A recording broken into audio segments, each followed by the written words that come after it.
మాజీ ఉప ప్రధాని బాబు జగజ్జీవన్ రామ్కు ఘనంగా నివాళులర్పించారు. ఆయన 117వ జన్మదినం సందర్భంగా జిల్లా సాంఘిక సంక్షేమ శాఖ ఆధ్వర్యంలో కలెక్టరేట్ ఆడిటోరియంలో శుక్రవారం జయంతోత్సవాన్ని ఘనంగా జరిపారు. ఈ కార్యక్రమంలో joint collector K Karthik, DRO SD Anitha, ఇతర అధికారులు జగజ్జీవన్ రామ్ చిత్రపటానికి పూలమాలలు వేసి నివాళులర్పించారు.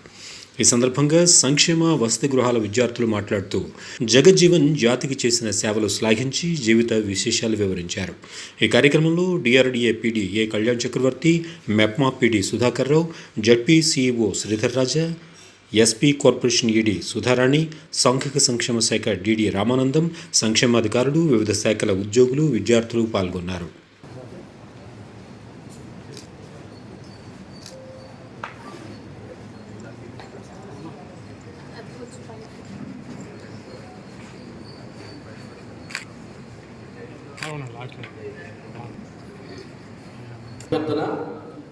అదేవిధంగా డిఆర్ఓ గారు శ్రీమతి అనిత గారిని వేదిక మీద రావాల్సిందిగా ప్రార్థిస్తున్నాం. సాంఘిక సంక్షేమ డిప్యూటీ డైరెక్టర్ అయినటువంటి శ్రీ బి రామ్,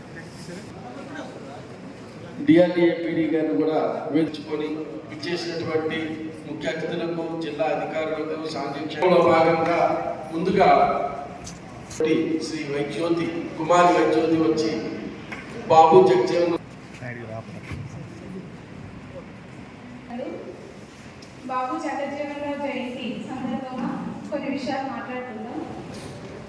కొంతమంది మాత్రమే అంతలో మన బాబు జగజ్జీవన్ రావు గారు ఒకరు. బీహార్ రాష్ట్రంలోని షాబాద్ జిల్లాలోని చందా గ్రామం జన్మించారు. ఈయన 1914లో ఈయన మెట్రిక్ని పూర్తి చేసి కూడా అస్పృశ్యంగా చూడబడే కులంలో పుట్టినందుకు ఈయన ఎన్నో చేపట్టవలసి వచ్చింది. ఈయన దళితుల కోసం వచ్చింది. ఈయన గాంధీజీ గారి బోధపడి ఈయన సమాధానం ఇచ్చే సమయంలో ఆయనతో సమాధానం ఇచ్చారు. 1940లో ఈయన నెహ్రూజీ గారి తాత్కాలిక మంత్రివర్గంలో అతి చిన్న వయసులోనే మంత్రిగా నియమించబడ్డారు.